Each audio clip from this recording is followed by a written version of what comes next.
మర్చిపోవడానికి అంతే ఇంపార్టెంట్. ఎందుకంటే ప్రతిదానికి మనం గుర్తు పెట్టుకుని మనకు జీవితంలో మనం సంతోషంగా బ్రతకలేము. ఎందుకంటే అది జరిగినవి మళ్ళా గుర్తుకు వస్తూ ఉంటే నిద్ర పట్టదు, టెన్షన్, తినబుద్ధి కాదు. ఏం పీకర్ పెట్టుకున్నాం అంటారు. మీరు పెళ్లి అయినాక చూడండి, పెళ్లి కూతురు పెళ్లి చేసుకుంటే అప్పుడు సంతోషంగా ఉన్నది అనుకో, మంచిది. లేకపోతే ఎవరి నిన్నో పెట్టుకున్నారు మనసు, అందుకే ఇష్టం లేదు, పెళ్లి అందుకే చేస్తున్నారు అనుకుంటున్నారు. చూడండి ఆ మాట చూస్తారు బైబిల్లో 10వ అధ్యాయం ఎబ్రీ గ్రంథకర్త. నేను చదువుతాను, మీరు రాసుకోండి, ఓకేనా? నేను చదువుతాను, రాసుకోండి. దేవుడు అంటుండే ఇక్కడ 17వ వచనంలో 17లో, వారి పాపములను వారి అక్రమములను ఇంకను ఎన్నటికి జ్ఞాపకము చేసుకొనను అని ప్రభు చెబుతున్నాడు. ఇంకా ఎన్నటికీ జ్ఞాపకం చేసుకుంటాం మన పాపాలు. మనము 24 hours రన్ అవుతూ ఉంటాయి. నేను అప్పుడు అట్లా చేసినా, నేను ఎప్పుడు ఇట్లా చేసినా, అది అట్లా అయింది, ఇది ఇట్లా అయింది, నేను అట్లా చేస్తుంటే అని దేవుడు అవన్నిటిని ఎన్నడో మర్చిపోయినంట. ఇంకా ఎన్నటికీ జ్ఞాపకం చేసుకోడంట మన పాపాలు. క్షమించిన వాడు ఎన్నటికీ జ్ఞాపకం చేసుకోడంట. చేసిన మనం మాత్రం గుర్తుకొస్తూనే ఉంటాయి. ఎందుకంటే మన బ్లడ్ అలాంటిది. మరి ఎవరి మీద పగున క్షమిస్తాము అన్నీ ఇచ్చేదంటే కానీ వాళ్ళ అమ్మ వచ్చి కాలు మొక్కిందో ఏం చేయాలి, వాళ్ళ అమ్మ జర చూడు బిడ్డ నా ముఖం చూడరా అన్నది, లేకపోతే కొడుకుని ఎప్పుడో వేసేస్తుంటాడు. అట్లా ఈ చిన్న పదాలు మనం అప్పుడప్పుడు నెవర్ వేస్తూ ఉంటాం, మైండ్ రీక్యాప్ చేస్తూనే ఉంటాం అనమాట. అది అంత మంచిది కాదని ప్రభుల వారు చెప్తున్నాడు. రైట్, మంచిది. ఇప్పుడు మనం ఉన్న వాక్య సందర్శనం ఏంటంటే, మనకు ఒక వంశవళి ఉండాలి, మనకు ఒక గోత్రం ఉండాలి, మనకు ఒక కుటుంబం ఉండాలి, మనకు ఒక సమూహం ఉండాలి. దేవుడు ఈ భూమి మీదకి ఆకాశం నుండి సడన్ గా ఒక గర్భంలోకి పోలేడు. ఆయన ఒక గోత్రాన్ని చూశాడు, ఒక కుటుంబాన్ని చూశాడు, ఒక కన్యకను చూశాడు. అన్ని చూసుకొని ప్రణాళికబద్ధంగా ఈ భూమి మీద అడుగు పెట్టిన ఏకైతే దేవుడు ఆయన. కాబట్టి ఆ విషయాన్ని గుర్తుపెట్టుకుని ఆడున్నా నేను. ఇప్పుడు నిన్న మనం ఏ పుస్తకం చదివినది గుర్తుంది ఎవరికన్నా? ఏ వచనం చదివిన గుర్తుంది ఎవరికన్నా? యెజ్రా గ్రంథం చదివినాం కదా, యెజ్రా గ్రంథం చదివినాం. ఇప్పుడు మనం హైదరాబాద్ ప్రాంతంలో ఇప్పుడు ఈ నరేంద్ర సిస్టర్లేమో బాలనగర్ అక్కడ ఆ ప్రాంతంలో ఉన్నారు, సంజీవులు అన్న కృష్ణపూర్ ఉన్నాడు. ఇట్లా మీరు బ్రతుకుతున్నారు కదా. మీరు ఓటు వేసేటప్పుడు ఎక్కడ పోయి వేస్తారు ఓటు? ఇంటికి పోయేస్తారా, అన్నేస్తారా? ఇంటికి పోయేస్తారు. ఇంటికాడ. ఎందుకు అక్కడ ఎందుకు వేయరు మీరు? అక్కడే ఉంది కాబట్టి. అక్కడ అడ్రస్ అక్కడ లేదు కాబట్టి మీరు మోకలు కాదు. కాబట్టి మీకు ఒక గుర్తింపు ఉంది, ఒక అడ్రస్ ఉంది. నీవు అక్కడ సర్వే చేసేటప్పుడు నీ ఆధార్ కార్డు మీద నీ అడ్రస్ ఎల్లకొండ అని, గ్రామం ఎల్లకొండ అని, మండలం నవపేట అని, ఇంకా జిల్లా వికారాబాద్ మరి సంథింగ్ ఏదైనా ఉంటుంది అనమాట. నువ్వు అక్కడ పటంచేరని, ఇష్ణపూర్ అని చెప్పుకుని నీకు అప్పులే ముడకాయి. అక్కడ నీకు ఒక కేటగిరీ ఉంది, నీకు గుర్తింపు ఉంది. కాబట్టి ఇప్పుడు నీ గుర్తింపు నేను వాడుకోవడానికి వీల్లేదు, నా గుర్తింపు నువ్వు వాడుకోవడానికి వీల్లేదు. ఎందుకంటే రాబోయే కాలంలో ఎందుకు ఈ అడ్రస్ పెట్టినంటే, నీ పేరు చెప్పుకొని నేను వస్తా. వచ్చే కాలం ఉంది. ఇప్పుడు రెఫరెన్స్ చూడబోతున్నాం మనం. ప్రతి మనిషికి ఒక గుర్తింపు ఉండాలి. ఇగో నేను ఆయననే అని ఒకడు వస్తాడు అన్నప్పుడు నువ్వు వెరిఫికేషన్ చేయాలా. ఇప్పుడు దొంగ సర్టిఫికెట్ పెట్టి జాబులు తెచ్చుకుంటారు, రకరకాలుగా వస్తుంటాయి. ఇప్పుడు దొంగ నోట్లు వచ్చినాయి. 2000 నోట్లు ఎందుకు బంద్ అయినాయి అంటే, 2000 నోట్ల ఆధారంగా కొన్ని కోట్ల రూపాయలు 2000 నోట్లు స్టార్ట్ అయిపోయింది. 2000 నోట్ ఏదో అర్థమైతే లేదు, డూప్లికేట్ ఏదో అర్థమైతే లేదు, ఒరిజినల్ అర్థమైతే లేదు. అలా ఈ ఒరిజినల్ వచ్చిందంటే డూప్లికేట్ ఖచ్చితంగా వస్తుంది. దేవుడు ఉన్నాడంటే ఖచ్చితంగా సాధనగా ఉంటాడు. దయ్యం ఉంది అంటే ఖచ్చితంగా దేవుడు ఉంటాడు. మంచి ఉంది అంటే ఖచ్చితంగా చెడు ఉండే ఉంటది. మనం ఏది మంచో ఏది చెడు గ్రహింపు జ్ఞాపక శక్తి దేవుడు మనకు అనుగ్రహించున్నాడు. కాబట్టి వంశవళి ఒక గుర్తింపు నీకు ఉండాలి. అలాగే రెండవది విధంగా నీ గుర్తింపు నీ ఆధారం చేసుకుని ఇంకోటి విధంగా ఉంటాడు. వాడు నేను ఎప్పటికీ డామినేషన్ చేస్తుంటాడు. నేనే వాణ్ణి అని నిన్ను మోసపుచ్చే అవకాశం ఉంటుంది రాబోయే దినంలో. అందుకే నీకు ఐడెంటి ప్రూఫ్, నీ ఆధార్ కార్డు మీద డ్రైవింగ్ లైసెన్స్ ఉంటుంది. మనం దొంగ లైసెన్స్ తయారు చేసుకుంటాం. ఇట్లా రకరకాల విధములు ఉంటాయి. కాబట్టి ప్రతి మనిషికి ఒక గుర్తింపు ఉండగానే దేవాది దేవుడు పుట్టగానే అక్కడి నుంచే అన్ని ఉనికిలోకి వచ్చి ఉన్నాయి. కాబట్టి దానికి ఒక మాట మీరు నిన్న యెజ్రా గ్రంథంలో నుంచి మీరు 59, 62 చదువుకున్నారు కదా. మీరు వస్తే మీరు ఏ గోత్రము ఏ వంశవళి అన్నట్టుగా మాట్లాడుతారని చూసుకున్నాం. ఇప్పుడు నెహెమీయా గ్రంథము 7వ అధ్యాయం 61 ఒకసారి చదవండి. ఒకసారి నెహెమీయా గ్రంథము, మరి సమయం అయిపోతున్నది. మరి నేనే ఆలోచన చేస్తున్నా, నాకు లేట్ ఇస్తున్నా తెలియదు, కానీ సమయం అయితే ఎట్లయినా ఇంకా 10 నిమిషాలు అంటాం, కానీ అది ఎందాకపోతుంది. సరే చూస్తారు ఒకసారి. 1 దినవృత్తాంతం చూడండి. ఒకసారి 1 దినవృత్తాంతం చూడండి. ఒక నెహెమీయా తెరిచి పెట్టుకోండి. ఒకటి ఇట్లా అంటే తొందరగా అవుతుంది. అన్ని ఒకటి పరి చదవాలంటే కుదరదు, కానీ ఒకరేమో 1 దినవృత్తాంతం తెరవండి 22:7. ఒకరేమో సరే క్షమించాలి, నెహెమీయా చూడండి. మొదటిగా నెహెమీయా అయితే కొంచెం క్లారిటీ వస్తుంది. నెహెమీయా చూడండి ఒకసారి. 7:61 చదువుతారు ఎవరైనా? చదవాలా? తెల్మెలహు, తెల్హర్ష, కేరుబు, అదోను, ఇమ్మేరు మొదలైన స్థలంలో నుండి వచ్చిన వారు తాము ఇశ్రాయేలీయుల సంబంధులో కారో తెలుపుటకు తమ ఇంటి పేరులైనను తమ వంశావళి పత్రిక అయినను కనపరచలేకపోయిరి. వారెవరనగా దెలయ్య వంశస్థులు, టోబియా వంశస్థులు, నెరోదా వంశస్థులు. వీరు 642. హబ్బయ్య వంశస్థులు, హక్కోజు వంశస్థులు, బర్జిల్లాయి వంశస్థులు అనగా గీలాదేయులైన బర్జిల్లాయి కుమార్తెలలో ఒకతను పెళ్లి చేసుకొని వారి పేరు చేత పిలువబడిన బర్జిల్లాయి వంశస్థులను యాజక సంతానులను. చాలా చూడండి, జాగ్రత్తగా గుర్తుపెట్టుకోండి. వాళ్ళు జీవిస్తున్నారు కానీ వాళ్ళకు వంశవళి ఏమి గుర్తింపు లేదు వాళ్ళకు. అయితే ఎట్లా వస్తుంది వంశవళి? మీరు చూడండి, స్కూల్కి వెళ్తారు కదా, స్కూల్లో మీ బాబుని జాయిన్ చేసేటప్పుడు బ్రాకెట్ ఎవరి పేరు రాస్తారు? స్త్రీదా పురుషుడా? స్కూల్లో బాబుని జాయిన్ చేయడానికి పోతామండి, టీచర్ అడుగుతాడు, లేకపోతే సార్ అడుగుతాడు, పేరేం పేరు రా బాబు నీ పేరు అంటే, నా పేరు ఈ పేరు అంటాడు. తర్వాత నా పేరు మంగమ్మల రాజ్ కుమార్. అంటాను రా, ఫ్యూజ్ ఎగిరిపోయింది మాకు చిన్న 18 ఏళ్ళు పెడితే గిట్టు ఉంటుంది సార్. అవును, రైట్. మొదటిగా నీ ఇంటి పేరుతో అడుగుతారు, నాన్న నీ సర్నేమ్, నీ ఫుల్ నేమ్ ఏందని అడుగుతారు. అంటే పలాంది, ఇప్పుడు నీ పేరు ఓకే. తర్వాత నీ ఇంటి పేరు అక్కడ వచ్చేసింది కదా. ఇప్పుడు నీ తండ్రి పేరు అడుగుతారు, తల్లి పేరు అడగరు. అక్కడ తల్లి పేరు అడగరు. ఒకవేళ నువ్వు చచ్చిపోతే అప్పుడు బ్రాకెట్ల అమ్మ పేరు రాసే అవకాశం ఉంటుంది, కానీ తండ్రి బ్రతికుండగా తల్లి పేరు ఎక్కడ ప్రస్తావించబడదు.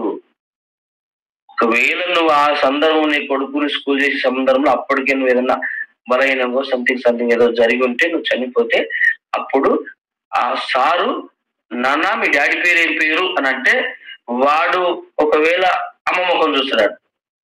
పెద్దోడైతేనేమో మా డాడీ చనిపోయింది సార్ అంటాడు. వాడు అమ్మ పిచ్చ చూస్తాడు, ఎందుకంటే సంథింగ్ అమ్మాయి కాబట్టి వాడు చూస్తాడు. నువ్వే చెప్పి కాలే వాడమ్మా నాకు తెలిసి నీ లగ్నం చేస్తా కానీ ఆడంటాడు. ఆమె స్టైల్గా లేదండి అంటది. ఓ సరే మేడం అనుకున్నాను అని మీ పేరు చెప్పాను రాస్తాక, మీరు ఎవరు చెప్తారా అంటారు, హిందువా క్రిస్టియన్సా లేకపోతే ముస్లిమ్సా అని కింద ఇక రాసుకుంటారు. అది మీకు తెలుసు. ఇలాగే ఈ వంశం ఎక్కడి నుంచి వస్తుంది అంటే పురుషుల నుంచి వస్తుంది వంశం. రక్తమేమో తల్లిది, వంశము బీజము అన్నీ ఎవరి అంటే తండ్రి వస్తాయి. ఒకవేళ తండ్రే లేకపోతే ఈ ప్రపంచంలో మనకి ఉనికి లేదు తెలుసా? ఎట్లా పుట్టిండు, ఎవరికి పుట్టిండు? యేసు ప్రభు మీద ఇదే నింద. కానీ ఇలా నింద రాకూడదనే ప్రదానము చేయబడిన తర్వాత దేవాది దేవుడు అనంత ప్రణాళిక జ్ఞానవంతుడు కాబట్టి ప్రదానము చేయబడిన తర్వాత యోసేపులో భర్త ఉన్నాడు, అప్పుడు మరియమ్మ కడుపులోకి వచ్చాడు. ప్రదానం చేయబడకుండా వస్తే మరియమ్మకు ఆధారమే లేదు అసలు భూమి మీద. అప్పుడు భర్త నా భార్య పై మీకెందుకు, నా ఇష్టము అని లోకానికి జవాబు చెప్పిండు. వాని భార్య పై వాని ఇష్టము, వాని భార్యతో వాడేలాగా మనకేం అవసరం అన్నట్టుగా ప్రజలందరూ ఖాముష్ అయిపోయారు. కానీ వారి హృదయంలో మాత్రము ఆయన పరిశుద్ధుడని దేవునికి తెలుసు, దూతకు తెలుసు, యోసేపుకు తెలుసు, మరియమ్మకు తెలుసు. కొన్ని నిజాలు మనం మంచోళమో కాదో ఎవరికి తెలవనవసరంలా, మనకు క్లారిటీ ఉంటే చాలు. మనం దొంగలమా, మంచోళమా, నీతిపరులమా, కొన్ని క్లారిటీ పరంగా ఉన్నా ఉండకపోయినా మనం దానివల్ల ఒరిగేది ఏమీ లేదు. మనం ఎన్ని నిజాలు చెప్పినా కొందరు నమ్మరు. మనం ఎంత మంచుకున్నా కానీ ఒకవేళ ఒకప్పుడు దొంగలం అనుకో, ఇప్పుడు నేను మాట్లాడితే ఎవడు నమ్మడు. నమ్మనంత మాత్రాన నువ్వు రోజు బాధపడకు. ఎందుకంటే నీ క్లారిటీ నీదే, వాని క్లారిటీ వాందే, ఎవని ఇష్టం. కాబట్టి ఇక్కడ కుటుంబాలు ఉన్నాయి కానీ ఎవరి పేరు పెట్టాలో అర్థం కాక వాళ్ళకి గుర్తింపు లేక తన తండ్రి పేరు పెట్టుకున్నట్టు ఒకరిని పెళ్లి చేసుకుంటే అప్పుడు నీకు ఒక వంశవళి, నీ యొక్క గోత్రము నీకు నిలబడతా ఉంటది. అందుకే మీరు సమూయేలు గ్రంథం 1వ అధ్యాయంలో, మీరు 7వ అధ్యాయంలో 1-2 వచనాలు చూడండి. 1వ సమూయేలు గ్రంథంలో ఒకసారి చూడండి. అక్కడ చూడండి ఒకసారి, అక్కడ చూస్తారా? ఇవన్నీ మీకు ఎందుకు నేను చూపిస్తున్నాను అంటే ఫ్యూచర్ లో చాలా అవసరం అండి మీకు. ఇవన్నీ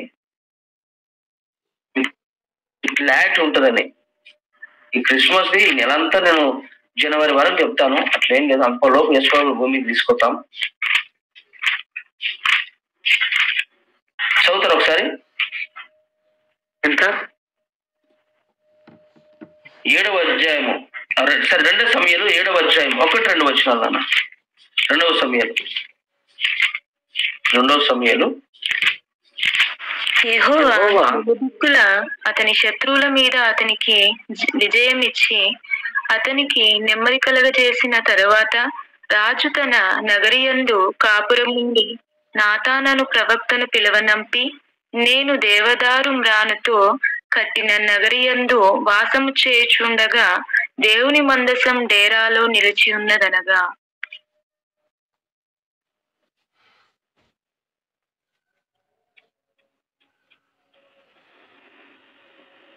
రెండు వచనాలు చదివినాయి గారు.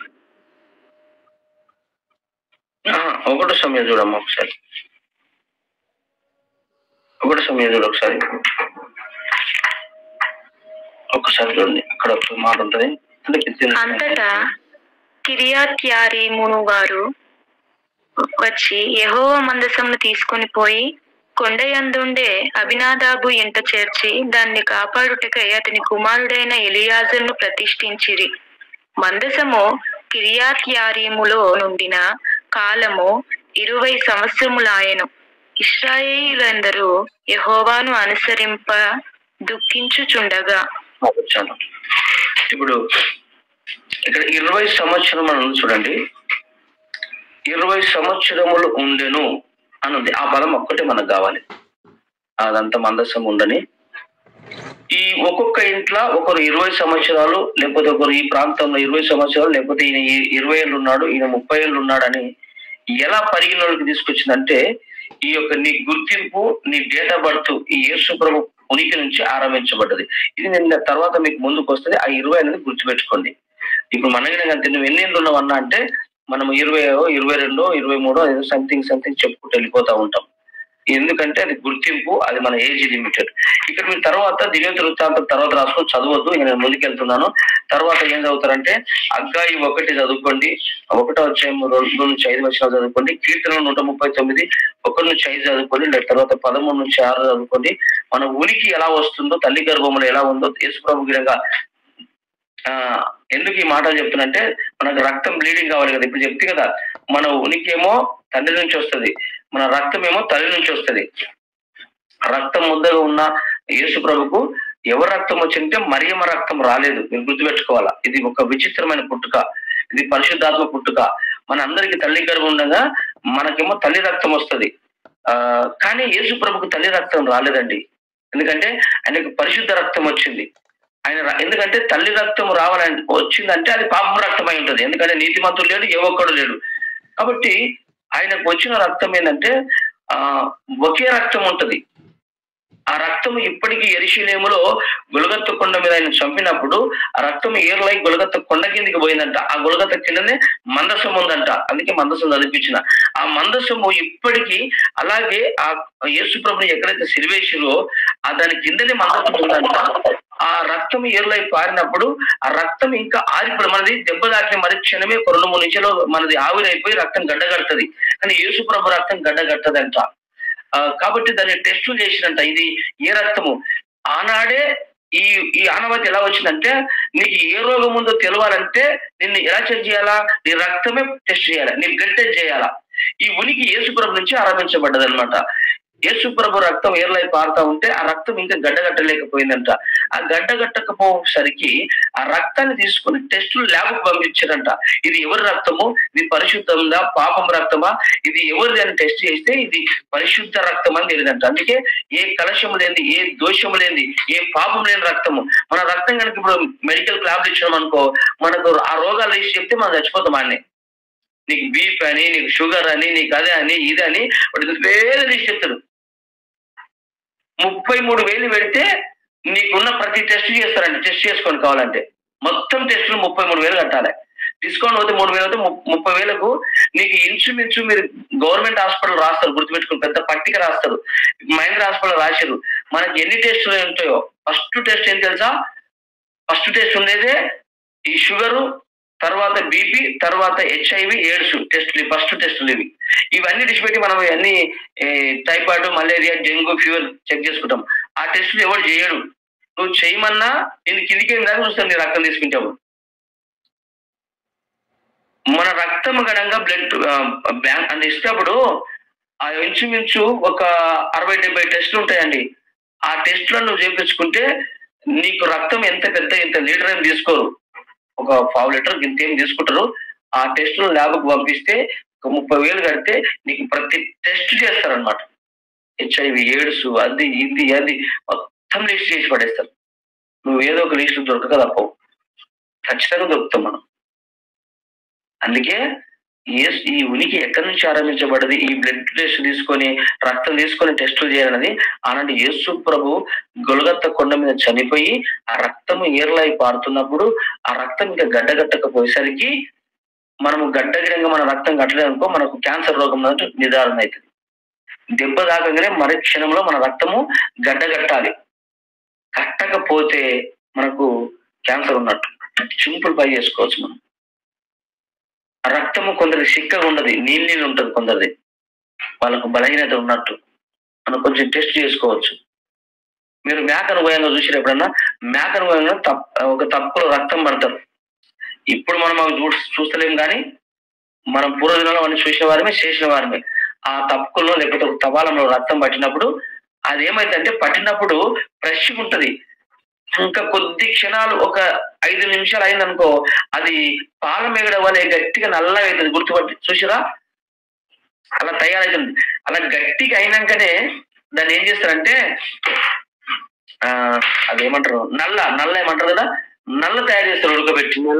నల్ల మనం తినకూడదు. నేను తినమని చెప్తాను ఆయన. మిరపకాయ వేసి కలం వేసి మంది తాళ్ళు వేస్తారు, కళ్ళు దుకాణం పెడతారు. మీరు కావాలంటే పోయి టెస్ట్ చేసుకోండి. దేనికి స్తోత్రం. నేను బ్యాండ్ కొట్టినప్పుడు బాగా తింటుంచి మన బతుకంతా ఇంత ఏం లేదు. చిన్నప్పుడు గజ్జలు తినడమే, వానరులు తాళం చేయకుండా ఇస్తరాకులు తినడమే, లోటలు నీళ్ళు ఆగినండే. ఇప్పుడేం బతుకు బంగారం ఏం తెలియలే, కానీ ముందుకు వెళ్ళామంటే. కాబట్టి ఇది ఒకటి గుర్తుపెట్టుకోండి. అన్న మీరు చేసుకోండి అన్న. ప్రతి మనిషికి వంశవళి ఎందుకు ఉండాలి అంటే ఒక రిఫరెన్స్ గురించి నేను అనే చరిత్రలోకి వెళ్ళిపోతాను. చూడండి, ఒక్క మాట చదవండి. మత్తయి సువార్త 24:5 ఒక్కసారి చూడండి అన్న. ప్రతి మనిషికి వంశాలు ఖచ్చితంగా అవసరమా? ఎవరిలో మనం పెట్టుకుంటే మనం జల్తామా అంటే అస్సలు జల్లమండి. నీకంటూ సపరేట్ డేటా ఉండాలి, నీకంటూ ప్రత్యేకత ఉండాలి, నీకంటూ ఒక కొరియోగ్రాఫ్ లెక్క నీకుంటూ ఒక ఆధార్ కార్డు, నీకున్న ఆధార్ కార్డు ఇంకెవరికి ఉండదు. ఇక తెలుసు నీకున్న కనుకోరు అన్నట్టుగా ఒక్కసారి ఎప్పుడు వచ్చినా మళ్ళీ దానికోసం చెప్పి టైం వేస్ట్ చేయను. నీకున్నది ఇంకొకరికి ఉండదు. కొన్ని ఉంటాయి, ఐ పవర్ కానీ, బాడీలో వాసన కానీ, వాసన మీ కొంచెం ఇబ్బంది అనిపిస్తుంది. కానీ కుక్క మర్డర్ చేసిన మనం ఒక దగ్గర లేబడితే వాసన చూసి గుర్తుపడుతుంది కుక్క కదా. కుక్కను విడవగానే ఫస్ట్ పోయి ఇట్లా అరికాలకి వాసన చూస్తుంది కుక్క. మరి ఎట్లా గుర్తుపెట్టింది కుక్క? వాసన చూసి గుర్తుపట్టింది. అందుకే వాసన ఒకటి అలా 5 ఖండాలు ఉన్నట్టుగా 5 ఉంటాయి మన దగ్గర గుర్తింపు. తంబు, ఐగి, చెవు, టంగు, వాసన, ఇవన్నీ ప్రత్యేకతలు ఉంటాయి అన్నమాట. ఈ 5 మన ఖచ్చితంగా ఉండే ఉంటాయి. ఇందులో ఒక మాట చదవండి, మత్తయి సువార్త 24:5 ఒకటి చదవండి. ప్రతి మనిషి ఉండాలి. నేనే క్రీస్తునని చెప్పి పలువురిని మోసపరచెదరు. ఏమని రాయబడింది? ఇప్పుడు నీ గిరంగా వంశం లేదనుకో, నీ పేరు చెప్పుకొని ఎంతో మంది వస్తారు. చిన్నప్పుడు తప్పాడు అనుకో, నేనే అమ్మా నీ కొడుకును, నేనే అమ్మా. ఈ ఛత్రపతి విషయంలో వస్తా చూడవాడు, నేనే అమ్మా నీ కొడుకును అని వస్తా చూడండి కదా. చల్లనివన్నీ అనే పాట ఉంటుంది. ప్రమాదం పిక్చర్లకి అక్కడ తిరుగుతున్నాడు, అంటే సీన్ అది అంతే. అంటే ఇలా దొంగలు గిడంగా వచ్చే అవకాశము ఉంది.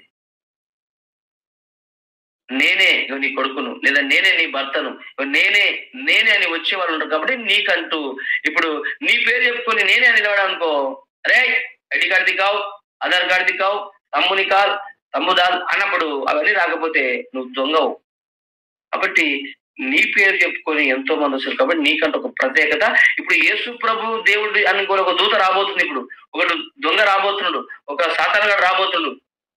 కాబట్టి ఈ యేసు ప్రభుకు లక్షణాలు కొన్ని ఉంటాయి. ఆయన పరిశుద్ధుడు, పాపం లేనివాడు, మాటలు కామం లేనివాడు, ఆయన యథార్థ కలిగినవాడు. కాకపోతే ఈయన ఎలా గుర్తుపట్టాలి అంటున్నారు అంటే ఈయనకు బలి వేరు ఉంటుంది.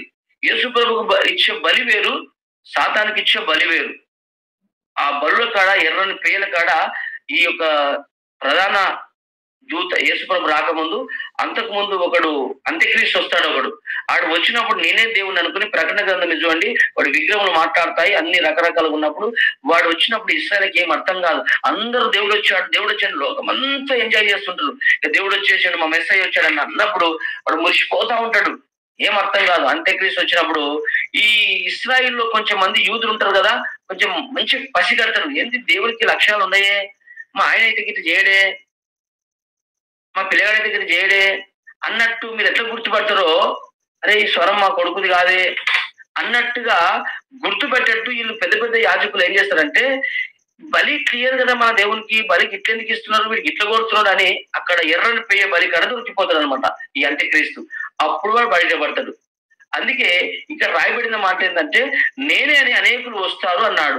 మళ్ళీ మత్తయి సువార్త 24 వచ్చినప్పుడు ఇంకొక మాట ఉంటుంది చూడండి ఒకసారి. ఆ మాట విధంగా యేసు ప్రభు చెప్పిండు ఆ మాట. మత్తయి 24, 25, 26 వచ్చిన చదవండి అక్కడ.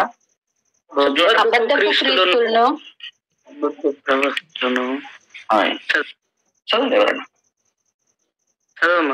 చదవనమ్మా. అబద్ధపు క్రీస్తులను, అబద్ధపు ప్రవక్తలను వచ్చి సాధ్యమైతే ఏర్పరచబడిన వారిని సహితము మోసపరచుటకై గొప్ప సూచక క్రియలను, మహత్కార్యములను కనబరచెదరు. ఇదిగో చాలండి, ఇక గుర్తుపెట్టుకుంది. వాడు వచ్చి నేనే క్రీస్తు అని ఎన్నెన్నో అద్భుతాలు, ఎన్నెన్నో ఆశ్చర్యాలు, దయ్యం వెలగొడతాడు, అది చేస్తాడు, ఇది చేస్తాడు. మన కథ ఇంత కాదు. ఇక అందరు ప్రజలందరూ నమ్మేస్తారు. ఇప్పుడు డబ్బులాక్షి సినిమాలు ఉంటాయి చూసినవా, వీడియో అర్థం కాక హీరోని వీని పట్టుకుంటుంటది. వాడు నేను కానీ వాడు అంటాడు అల్ల బ్రదర్ సినిమా లెక్క. ఇప్పుడు ఇట్లా అయినప్పుడు ఏం జరుగుతుందంటే ఐడెంటిటీ ప్రూఫ్ ఖచ్చితంగా ఉండాలి. అట్లా మోసపుచ్చే దురాత్మ రాబోతుంది, అంత్యక్రీస్తు రాబోతున్నాడు. కాబట్టి నిన్ను పొరుగువాడు నిన్ను పాడు చేయడానికి, లేకపోతే నిన్ను మోసపరచడానికి నీ పేరు చెప్పుకొని వాడు ఏమేమో రాయితీలు ఎత్తుకొని పోతాడు. అరే ఇప్పుడే ఇచ్చిన కదన్నా నీ పేరు చెప్పుకుని వాడు వచ్చిపోయింది అంటే, అరే అన్న నేనే కూడా వచ్చిన లైన్లో పడ్డాను, అరే నీ పేరు చెప్పుకుని అసలు నీలాగా ఉన్నాడు అవన్నీ పట్టుకుని పోయినాను నీకు రావాల్సిన అంటే మనం ఏం చేస్తాం? ఏం చేయలేం. అందుకే ఐడెంటిటీ ప్రూఫ్ చాలా అవసరము. అందుకే దేవుడు ఆ విషయాలుగా చెప్పున్నాడు, నా కొద్ది ముందుగా అంత్యక్రీస్తు వస్తాడు, జాగ్రత్త, నా పేరు చెప్పుకుంటాడు, అద్భుతాలు చేస్తాడు, ఆశ్చర్యకాలు చేస్తాడు. మీకు ఒక ఐడెంటిటీ ప్రూఫ్ ఉండాలి, మంచిదేదో చెడేదో గుర్తింపు ఉండాలి, మీరు జాగ్రత్తగా మీరు అబ్జర్వేషన్ ఉండాలి అన్నట్టుగా చెప్పుడు వచ్చాడు. ఇప్పుడు యేసుక్రీస్తు ప్రభులకు వంశవాళి గ్రంథం ఈ భూమిలో ఉందండి. మనకెట్లా ఉందో మనకెట్టిచ్చిందో ఆయన అదే వచనము 2వ అధ్యాయం లూకా సువార్తలో రాసుకున్నాడు. అందుకే యేసు ప్రభుకు ఒక వంశవళి ఉండాలని, ఒక గోత్రం ఉండాలని, ఒక జనాభా లెక్కలు రాసుకోవడానికి. ఇప్పుడు జనాభా లెక్కలోనే ఆధార్ కార్డు ఇచ్చిన రాస్తున్నారు, కానీ అప్పుడు జనాభా లెక్కలో ఆధార్ కార్డు ఏం లేవు. కాబట్టి స్వయాన మనిషి వచ్చి నిలబడాలి, ఆ మనిషిని చూసే లెక్కలోకి రాసుకుంటారు. కాబట్టి ఇది 2వ అధ్యాయం లూకాసు వార్త 1-7 అక్కడ ఉన్న పదాలు మీరు చదివినారు కాబట్టి అందులో నుంచి కొన్ని విషయాలు నేను వేరే కేటగిరీలో నేను ఈ పదాలు మాట్లాడతాను. ఇంతతో నేను ముగిస్తాను. చూడండి, నేను ఎలా అంటే మొదటిగా యేసు ప్రభు ఈ భూమి మీదకి రావడానికి కొన్ని ప్రణాళికలు ఉన్నాయి. మానవుని పుట్టుక ఇది సాధారణంగా దాగింది, సింపుల్ గా వచ్చిందేమో కానీ యేసు ప్రభు పుట్టుక అంత సింపుల్ గా జరగలేదు. ఆయన ప్లాన్ ప్రకారం వచ్చాడు, ఒక సిద్ధాంతం ప్రకారం వచ్చాడు, ఒక ప్రవచనం ప్రకారం వచ్చాడు. అలాగే నువ్వు నేనంగా ఈ భూమి మీదకి ఉత్తరం రాలా, ఒక సిద్ధాంతంగా ఒక ప్రణాళికలో దేవుని యొక్క ఉనికిలో మనము ఒక చిత్తాన్ని దేవుడు మనం మదిలో పెట్టి భూమి మీదకి పంపాడు. కానీ అది మరిచిపోయి మనం ఇంట్లో కూర్చుంటున్నాం. అది సమస్య. దేవుడు నిన్ను భూమి మీదకి ఎందుకు పంపాడో పంపించిన దేవునికి తెలుసు. అది నీవు ఆయన అడిగితే నువ్వు నన్ను ఎందుకు పంపావు ప్రభు అంటే నీకు చెప్తాడు ఆయన. నిన్ను అమ్మ కిరాణా షాపుకి పోయి చక్కెరయో పుల్లగో షాపతో 4 లిస్ట్ చెప్తుంది. నీకు 2 మర్చిపోతావు, 2 గుర్తుంటాయి. నిన్ను అమ్మ అమ్మని పంపిస్తున్నప్పుడు నువ్వు చక్కెర షాపత్ అంటే వాడు పోయి ఇంకేమన్నా అమ్మ అంకుల్ ఏమో అంటుంది. ఏం చెప్పింది రా బుడ్డోడా అంటే రా అంకుల్ చెప్తా మర్చిపోయినా అంటాడు. ఆయన ఇంటికి పోయినాక అమ్మ ఏమంటది అంటే మర్చిపోయినామని అన్నది. వీడికి ఏం అతి ఉండదు, మరిపోయిన సోయి ఉండదు, వీడు 4 అడిగితే 2 తీసుకొచ్చిండు అని గద్దిస్తూ ఉంటది. కాబట్టి అమ్మ క్లారిటీ ఉంటుంది పంపించిన దానికి, కానీ వచ్చిన మనకు క్లారిటీ లేదు ఈ భూమి మీదకి. అందుకే ఎందుకు క్లారిటీ లేదు, మనం చక్కగా కిరాణా షాప్ కొనుక్కొస్తే అయిపోతుంటది. పక్కకి దారాబాయి నేను పోతున్నా తెలిసి మంట కాసుకొని పోతావు, కొంచెం అది చేస్తావు ఇది చేస్తావు. ఆయనకి ఏమైసరికి అది పోయేసరికి 2 ఎగిరిపోతాయి, డిలీట్ అయిపోతాయి. అది పోయేసరికి షాప్ పోయినాక ఏం చెప్పిందో నీకు అర్థం కాదు, ఇంటికి పోయినాక శివాట్లు ఉంటాయి. అలాగే మనం ఈ భూమి మీదకి ఎందుకు వచ్చినామో మనకు క్లారిటీ లేకపోవచ్చు, కానీ మన తండ్రికి క్లారిటీ ఉంది. అందుకే కిరాణా షాప్ మన భార్యలు రాస్తారు పెద్ద లిస్ట్, మనం మళ్ళా ఫోన్ చేస్తాం. దీంతో నెత్తికరాకుండా ఏమో రాస్తుందండి. ఏది రాసినామంటే మీరు మాట్లాడే విధానం చూస్తే మేము కిరాణా షాప్ కిరాణా మొత్తం మనం ఇప్పియాలి, అప్పు చేసైనా మేము ఇప్పియాలి మీకు. అప్పుడు నిదానంగా అంటది. ఇక ఎవరన్నా పులిసి మేము ఎక్కువ నాట్యం చేసిన అనుకో, నీకు తెలివి లేదా ఆయా ఎన్నిసార్లు చెప్పాలి, అందుకే రాసుకోమన్నా నీకు మాట దొరికింది ఇక్కడ అంటది. ఓ అది స్పీకర్ పెట్టడినా నలుగుతాడు. ఓకే ఓకే ఓకే అక్కడ నిలుతుంటే వీడు చక్కెర చెప్తుంది అనుకుంటాడు, అక్కడ నిలుతుంటే నలుగుతుంటాడు. కొంచెం బాధ కొంచెం ఫ్యామిలీ చూస్తే మస్తు బాధ అనిపిస్తుంది. అక్కడ శివార్లు పెడుతుంటది. రాజాన్ని వచ్చిన ఇలా వాళ్ళ భార్య స్పీకర్ పెట్టిందా తీస్తుంది స్పీకర్ బంద్ చేసి చెప్పి ఆ స్థాయి తెచ్చుకోకుండా నీకు చెప్పిన ఇంటికి రా నీకనే అమ్మయ్య నువ్వు ఇంటికి వచ్చి ఇప్పుడు వస్తావారా అంటుంది. మేము దండం పెడుతుందో నాయన కొట్టేట్టు అంటే కొన్ని సందర్భాల్లో మేము బయట తిరుగుతాం, మాకు విలువ రావాలన్నా మర్యాద పెరగాలన్నా మీరు ఇచ్చేదాన్ని బట్టే మాకు ఆధారం ఉంటుంది. కాబట్టి ఆ విషయం మీరు కొంచెం మర్చిపోతారేమో కదా, ఆ విషయం మీరు గుర్తుపెట్టుకోవాలన్నా. కాబట్టి మనకు ఒక ఉనికి ఉన్నది. నీకు నాకు ప్రణాళికబద్ధంగా ఈ భూమి మీదకి వచ్చాం, దాన్ని నువ్వు మర్చిపోవద్దు. ఎందుకు పుట్టించాడు దేవుడు ఈ భూమి మీదకి, ఎందుకు నేను నడిపించాడో అది ప్రభుని అడగాలి. ప్రభువా నా పట్ల నీ చిత్తము ఏమైంది, నన్ను ఎందుకు పంపించావు, అసలు నేను ఎందుకు వచ్చిన ఈ భూమి మీదకి, అసలు నేను ఏం చేయాలి, నా కొరకు ఎంజాయ్ చేసుకుంటున్నా, మరి నీ కొరకు నా పట్ల నేను ఏం చేయాలి ప్రభువా అసలు నాకు బయలుపరచవా అని నువ్వు ప్రభుని అడగాల. నీ జీవితం కొరకు ఎలాగైతే అడుగుతున్నావో, నీ భర్త కొరకు ఎలాగైతే అడుగుతున్నావో, నువ్వు అలాగే కొన్ని విషయాలు అడిగితే బాగుంటదేమని నేను ప్రభు పెట్టి చెప్తున్నాను. తండ్రి అయిన దేవుడు ప్రణాళికబద్ధంగా ఈ భూమి మీదకి వచ్చాడు. దానికి రిఫరెన్స్ రాసుకోండి, చదవద్దు. కొన్ని ప్రణాళికలు చెప్తాను చూడండి. మొదటిగా ప్రవచనం ఏంటంటే ఆయన ఒక స్త్రీ సంతానముగా రావాలి. ఇది మొదటి ప్రవచనం. ఆయన రావడానికి 650 ప్రవచనాలు ఉన్నాయి భూమి మీద. 600 ప్రవచనాలు జరిగినాకనే ఆయన 2వ కమింగ్ జరుగుతుంది. ఆయన పుట్టుటకు కొన్ని ప్రవచనాలు ఉన్నాయి, అవి వచ్చినాక నెరవేర్చినవి కొన్ని ప్రవచనాలు ఉన్నాయి. మొత్తం 650 ప్రవచనాలు ఉన్నాయి. కానీ ఆయన పుట్టుకకు మొదటిగా స్త్రీ సంతానంగా రావాలి. ఎందుకు స్త్రీ సంతానంగా అంటే పురుష ప్రమేయం లేకుండా రావాలి. ఆది కాండము మీరు 3:15 చూసుకోండి, రాసుకోండి, చదవద్దు, రాసుకోండి. అదొకటి. ఇక్కడ 3 శపితలు ఉంటాయి. మీరు చూడండి, పామును శపిస్తాడు దేవుడు, ఆదామును శపిస్తాడు, స్త్రీని శపిస్తాడు. పాముకు మొదటిగా కాలు ఉండేదండి, గుర్తుపెట్టుకోండి. మొదటిగా పాముకు కాలు ఉండే, ఇప్పుడు కాలు లేవు. ఎందుకు లేవు తెలుసా? పదం అంటాడు,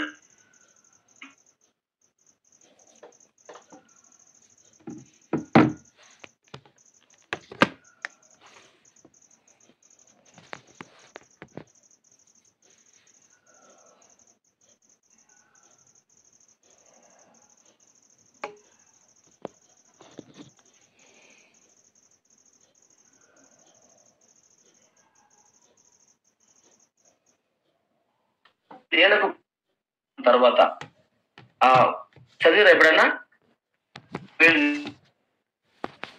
నువ్వు మన్నే తింటావు, ఆ జంతువు మంచి గడ్డి అవి తింటుంది. పాము మన్ను తప్ప ఇంకా ఏమి గుడ్డు పెడితే మేమగారికి నాగరాజుకి ఏమైనా గుడ్డు పాలు పోసా తప్ప ఇంకా ఏమీ లేదు దానికి.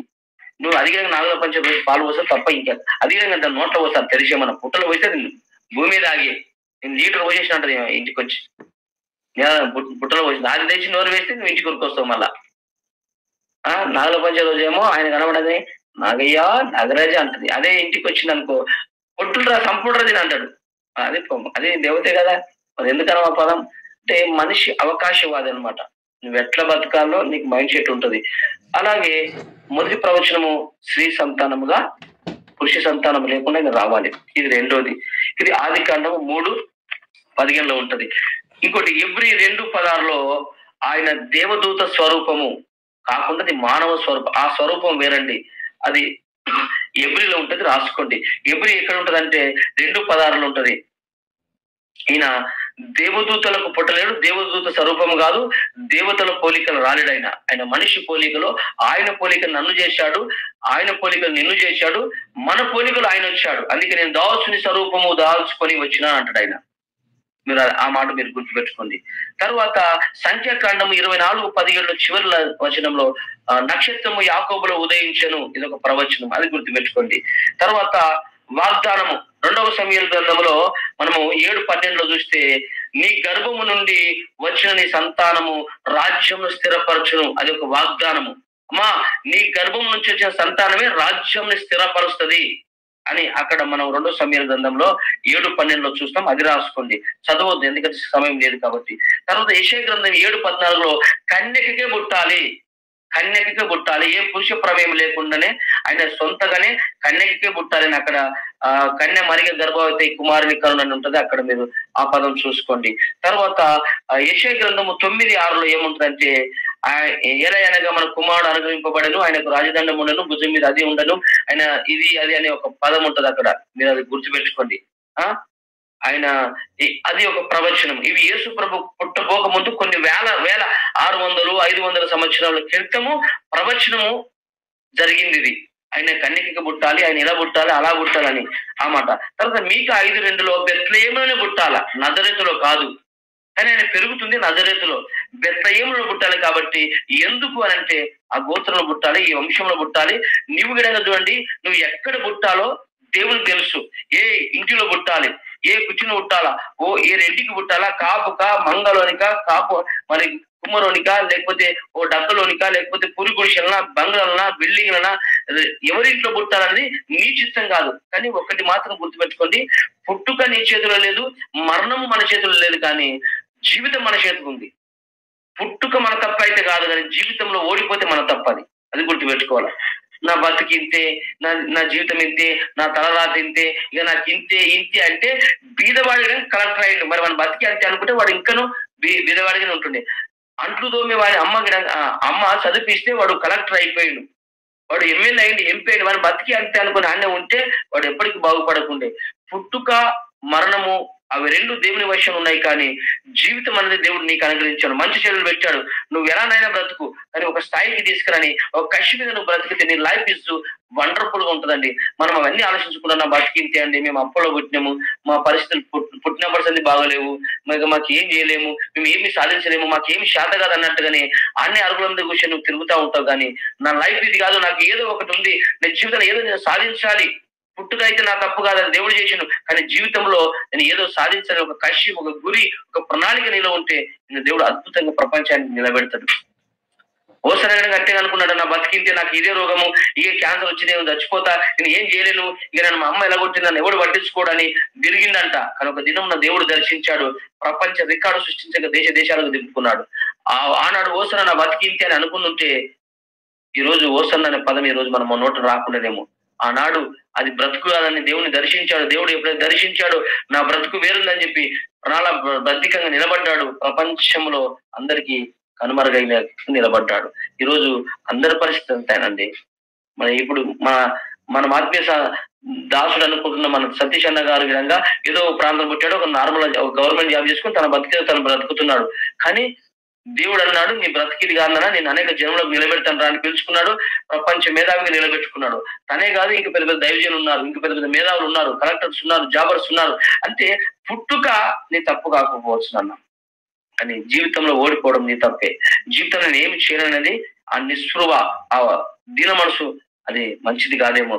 నీ లైఫ్ లో ఏదో నువ్వు సాధిస్తావు, నువ్వు అడుగులు ముందే వేస్తుంటే నువ్వు ముందుకు వెళ్ళిపోతా ఉంటావు. నేను గింతే, నేను ఏం చేయలేను, తింటున్నావు, పంటున్నావు, లేస్తున్నావు, అరుగుల కూర్చున్నావు, ఇదే నా నీ లైఫ్, ఇదే నా జీవితం కాదు. నీ కొరకు దేవుడు జీవితం ఏదో రాసి పెట్టిండు, ఏదో నీ పట్ల ఒక ప్రణాళిక పెట్టిండు. అది నువ్వు కనుగొనాలి. అది నువ్వు కొందరు ఇంటికానే పని అయిపోయిందని మేము ఏం చేయలేమని అంటది, కానీ దేవుడు నీకు ఏదో పెట్టిండు. అది నువ్వు గ్రహించు, పసిగట్టు, ముందుకు తీసుకెళ్ళు. ఖచ్చితంగా ఆ మాట నువ్వు గుర్తుపెట్టుకో. తర్వాత ఇంకొక మాట, చివరి మాట, నేను రాజన కోసం చెప్తే నాకు ఫోనే చేస్తుంది, ఏం రా ఇల్లు ఏం రా. సరే, ఏదేమైనప్పటికీ తర్వాత గలతీయులకు రాసిన పత్రిక 4:4 ఏముంటుంది తెలుసా? కాలము పరిపూర్ణమైనప్పుడు దేవుడు తన కుమారుని పంపెను. కాలం పరిపూర్ణం కావాలంటే ఒక సమయంలో నీకు ఇప్పుడు టైం రాలేదా, బాధపడకు, ఒక టైం వస్తుంది, నీకు ఒక నిర్ణయ కాలం వస్తుంది. కాలం పరిపూర్ణమైనప్పుడు దేవుడు తన కుమారుని భూమి మీదకి పంపినాడు. మరి ఎందుకు పంపలేడు? ఆనాడే ఆదాము కాలంలో పంపలేడు ఎందుకు అంటే, ఆ కాలం రాలేదండి, ఆ సందర్భం రాలేదు. ఇప్పుడు నువ్వు కూడా ఎదిగే సమయం, సందర్భం వస్తుంది. నువ్వు దాని కొరకు వేగిరపడి ఉండు, కనిపెడుతూ ఉండు. ఒక టైం వస్తుంది, నీకు ఒక టైం వస్తుంది, ఖచ్చితంగా నువ్వు ఎదుగుతావు. ఎందుకంటే అది మాట గలతీ 4:4 ఉంటుంది. తర్వాత చదువుకోండి ఆ మాట. కాలము పరిపూర్ణమైనప్పుడు దేవుడు తన కుమారుని ఈ భూమి మీదకి పంపినని అక్కడ మాట మీకు కనబడుతుంది. ఎందుకు ఈ పదాలు నేను చెప్తున్నానంటే, దేవుడు ఒక ప్రణాళికబద్ధంగా వచ్చాడు, ఏదో ఆశమాషిగా అనుకోకుండా బుట్టలా. అందుకే సామెతలు 21:1 ఒక పదం ఉంటది, రాజుల హృదయాన్ని, అధికారుల హృదయాన్ని ఆయన మార్చువాడు, తిప్పువాడని ఉంటది అక్కడ. ఎందుకంటే నువ్వు ఒక ప్రణాళికలు ఉంటే దేవుడు నీ కొరకు ఎవరినైనా తిప్పగలడు, ఎవరినైనా ఉంచగలడు, ఎవరినైనా మార్చగలడైనా. అందుకే యేసు ఆనాడు జనాభా లెక్కలు రాయాలని కైసరు ఐగుప్తు ఆజ్ఞాయను ఆ హృదయాన్ని దేవుడు తిప్పాడు. ఆయనకు ఆలోచన పుట్టించింది ఎవరు? దేవుడే. నా కుమారుడు వస్తున్నాడు, నేను ఈ భూమి మీదకి వస్తున్నా, రాయి చరిత్ర ఒకటి, నేను పుట్టుక నుంచి ఒక చరిత్ర మలుపు తిరగాలి అని ఎప్పుడు రాయని చరిత్ర, ఎప్పుడు ఆలోచన రాని చరిత్రను దేవుడు ఏం చేసినంటే కైసరు ఐగుప్తుకు ఒక ఆజ్ఞ ఇచ్చిండు. ఎందుకంటే 21 ఉంటది ఆ పదము. ఆయన రాజుల హృదయాన్ని, అధికారుల హృదయాన్ని త్రిప్పగలిగిన వాడు అని ఉంటది. అక్కడ ఆ రోజు దేవుడు ఎవరితో మాట్లాడాడు తెలుసా? అక్కడ ఐగుప్తు రాజుతో మాట్లాడు, నువ్వు జనాభా లెక్క రాయాలని చాటింపు వేయి. నా కుమారుడు ఇప్పుడు ఎక్కడున్నాడు? నజరేతులో ఉన్నాడు. ఇప్పుడు వానికి ఏం తెలియకపోతే ఆ యోసేపు గారు అక్కడనే ఉంటాడు. అది నా చిత్తము కాదు, గుర్తుపెట్టుకోండి, అది నా చిత్తము కాదు. ఆయన బెత్లెహేములో పుట్టాలి, కానీ ఇప్పుడు యోసేపు ఎక్కడ ఉన్నాడు? నజరేతులో ఉన్నాడు. నజరేతుకు దీనికి చాలా దూరం అండి. కానీ ఇప్పుడు అక్కడ నిండు శూలాలు గర్భం ధరించింది, ఇప్పుడు అక్కడనే పుట్టింది అనుకో, నేనేమైపోతా, నా ప్రవచనం వేరైపోతుంది. కాబట్టి ఇక్కడ ఇప్పుడు నేటోడు జనాభా లెక్కలు రాసుకో రాజా అంటే వాడు మనం మాట్లాడా? వాడు వినడు, వాడు రాయడు. మనతో మాట్లాడడానికి అవకాశం లేదు. కానీ అక్కడ రాయబడిన మాట ఏం తెలుసా? జాగ్రత్త గుర్తుపెట్టుకోవాలా. అక్కడ నువ్వు త్వరగా జనాభా లెక్కలు సృష్టించు, నా కుమారుడు ఇడికి బెత్లెహేముకు రావాలి, ఎందుకంటే అది నా ప్రవచనము. ఆ స్టార్టింగ్ వేసిన మరుక్షణమే అది ప్రపంచ దేశాలకు నలుమూల అప్పుడు ఎన్ని గ్రామాలు ఉన్నాయి, ఏముంది అనేది నేను రేపు విషయంలో చెప్తాను. మీకు కొంచెం క్లూ, రేపు ఏం చెప్తాను అనేది కొంచెం ఇంటిస్తూ గుర్తుపెట్టుకోండి. బెత్లెహేములో పుట్టాలనే ప్రవచనం ఉంది కదా. ఈ జనాభా లెక్క కనుక అక్కడ పబ్లిసిటీ కాకపోతే, ఊరందరికి ఈ పబ్లిసిటీ కాకపోతే యేసుప్రభు ఏడ పుడుతుంది తెలుసా? నజరేతులో పుడుతుంది. ఇప్పుడు ఆయన దేవుడిగా ఎవరైనా నమ్ముతుర్యా? నమ్మకురి. కాబట్టి ప్రవచనం నెరవేర్పు. నేను అంటున్నాను, నీ పట్ల ఏదో దేవునికి ప్రణాళిక ఉంది, అది నువ్వు కనిపెట్టు. తెలియకపోతే దేవుని అడుగుదాం మనం. పుట్టుక అసలు నీ లైఫ్ ఉంటుంది, ఇప్పుడు ఎట్టుంది ఒకసారి చూడు. ఒక్కసారి ఆలోచన చేయి. ఒక్కసారి ఆలోచన చేసుకుంటే బాగుంటుందేమని నేను అడుగుతున్నాను. ఇక ఇంతటి నేను ముగిస్తున్నాను. దయచేసి గుర్తుపెట్టుకోండి, దీని మీద ఒకసారి మనం ప్లాన్ చేసుకుందాం. ఇప్పుడు కాదు, కావాలంటే ఎప్పుడైనా చేయండి. ఇది లైఫ్ కాదండి మనది. ఏదో ఒకటి ఉంది మన లైఫ్ లో, అది ఏదో మనం కనిపెట్టాలి. అది కనిపెట్టినప్పుడే నువ్వు దీవించబడతావండి. ఎందుకంటే నా బతికి ఇంతే అని చెప్పి నువ్వు తిని తాగి చచ్చిపోతే నరకానికి పోతాం మనం. కానీ ప్రభువా నన్ను ఎందుకు పంపావు? అందుకే దావీదు అంటాడు, ఏమన్నాడు? తేలుపోము నా అంతం అనే పాట ఉంటుంది కదా. ప్రతి విషయము ప్రభువా నన్ను ఎందుకు పుట్టించావు? నాకు ఎంతమంది సంతానం పుట్టాలా? నేను ముందు చావాలా? నా భార్య ముందు చావాలా? అసలు నేను ఏం చేయాలి? నేను ఎక్కడ పుట్టాలి? ఎక్కడ పెరగాల? నీ సేవ ఎక్కడ చేయాలా? లేకపోతే నేను ఎలా నీ కొరకు నిలబడాలా? నేను ఎలా నేను మయపరచాలి అని ప్రభుని అడిగితే దేవుడు నీకు బయలుపరుస్తాడు. ఖచ్చితంగా బయలుపరుస్తాడండి. ఎందుకంటే ఆయన డేటా ఉంటుంది మనది. ఆ డేటా చెప్తాడు నీకు.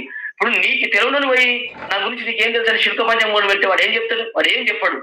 మన చరిత్ర రికార్డ్ అంతా పరలోకం ఉన్నది. ఆ రికార్డు రాసిన వాడు, చదివిన వాడు, చెబుతున్నవాడు ఆయన అడగాల, నీకు అన్ని చెప్తాడు. కాబట్టి మనం ఆయన అడిగితే బాగుంటుందేమో అని మనసారా కోరుకుంటున్నాను. దయచేసి మీరు ఆ మాటలు గుర్తుపెట్టుకోండి. ఇక సమయం అయిపోయింది. ఆ తర్వాత నేను ఏం చెప్తానంటే ఆయన ఎందుకు వచ్చాడు, ఎలా వచ్చాడు, ఏం జరిగింది, తర్వాత చరిత్రలో మనం తెలుసుకోవాల్సిన సత్యాలు ఏంటంటే ఈ నజరేతు ఎందుకు పెరిగాడు, నజరేతుకి ఎందుకు పోయాడు, అవన్నీ విషయాలు తర్వాత చెప్తాను. అందరూ తల వంచండి, చిన్న మాట ప్లాన్ చేసుకుందాం. నాకు తెలిసి ఈ రోజు మీకు వాక్యం అర్థం కాలేదని నాకు అర్థమవుతుంది. ఎందుకంటే మరి సమయమా, లేకపోతే నా చెప్పుట్లో కొంచెం వెనకం చేశానా, లేకపోతే ఏమో జరిగింది. టైం 6:20 అవుతుంది. ఏమి చెప్పినట్టుగా అనిపిస్తుంది. అయినప్పటికీ సరే, మీరు కానీ కాల్ ఏం చేస్తలేదు, చక్కగా ప్రార్థిస్తున్నారు అనేకుల కొరకు, రోగుల కొరకు. మరి మీ ప్రయత్నం మీరు చేస్తున్నారు. సరే, మంచిది. ఈ చలికాలం కాబట్టి కొంచెం ఇబ్బందిగా లేదు. కాబట్టి ఎండాకాలం అయితే ఈ పరికలు ఎవడు ఉన్నాడు ఈ యూట్యూబ్ లో 6 గంటలకే ఎవరు పని వెళ్ళకైతే. చలికాలం కాబట్టి బయటకు వెళ్ళలేకపోతున్నాం. ఓకేనా? చిన్న మాట ప్లాన్ చేద్దాం. ఈ వాక్యం గుర్తుపెట్టుకుని రేపు అడిగితే మీరు వీడికినే చెప్పాలా. ఓకేనా? ప్రవచనాల కాడు ఉన్నాము. దేవుడు మనల్ని ఒక ప్రవచన పూర్వకంగా పుట్టించాడు. మనల్ని కాదు, యేసు ప్రభువుని అలాగే వచ్చాడు అని గుర్తుపెట్టుకోండి. ఓకేనా? నువ్వు నేను విధంగా ఒక ప్రణాళికబద్ధంగా భూమి మీదకి వచ్చాం.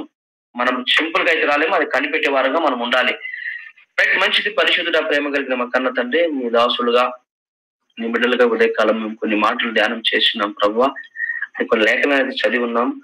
కొన్ని విషయాలు ఈరోజు కొద్ది విషయాలు తెలుసుకొని ఉన్నాం ప్రభువా. అందుకు మాకు ఇచ్చిన ఈ అవకాశాన్ని బట్టి కొందనాలు, స్తోత్రములు నాయన. మరి జూమ్ మీటింగ్ లో ఉన్న అనేకులు బలహీనలు ఉన్నారు, అనారోగ్యంతో ఉన్నవారు ఉన్నారు, హాస్పిటల్ చికిత్స పొందున్నారు. మరి వ్యాపారం మల్లేశన్నకు అయ్యా జ్వరం వచ్చింది, తను ముట్టండి. మరి మోషన్ హాస్పిటల్ చికిత్స పొందిన తను మీరు దర్శించండి, స్వస్థపరచండి. ఇంకను ప్రభా ఇంకెవరైనా బలహీనలు ఉన్నారేమో, ఇంకను ప్రభా మరి శిఖరంపల్లి రాజును మీరు దర్శించండి. ఇంకను అయ్యా చెప్పలేని వారు, చెప్పుకోలేని వారు ఇంకా బలహీనలు ఉన్నారేమో, బలపరచండి. అనారోగ్యంతో ఉన్నవారు ఉన్నారేమో, వారిని ఆయన స్వస్థపరచండి. ఇంకను ఎవరైనా శోధన గుండా, బాధ గుండా, ఇంకా ఇబ్బంది గుండా ఉన్నారేమో ప్రభు, వారిని మీరు దర్శించండి. నీ వాక్కులు పంపించండి, బాగుపరచండి తండ్రి. మరి నాయన ఇంతవరకు విన్న ప్రతి మాట మరోదేళ్ళ నీరు కట్టి ఫలింప చేసి నీ నామాన్ని ఎత్తి పట్టుకోమని యేసు క్రీస్తు నామములో ఈ దినమంతా మాకు తోడు నీడగా ఉండి సజీవ లెక్కలు ఉంచుకొని యేసు క్రీస్తు నామములో అడుగుచున్నాము పరమ తండ్రి. ఆమేన్. తండ్రి అయిన దేవుని ప్రేమ, యేసు క్రీస్తు కృప, పరిశుద్ధాత్మ సహవాసము ఇప్పుడును ఎల్లప్పుడూ మనందరికీ సదాకాలము తోడై ఉండును గాక. ఆమేన్.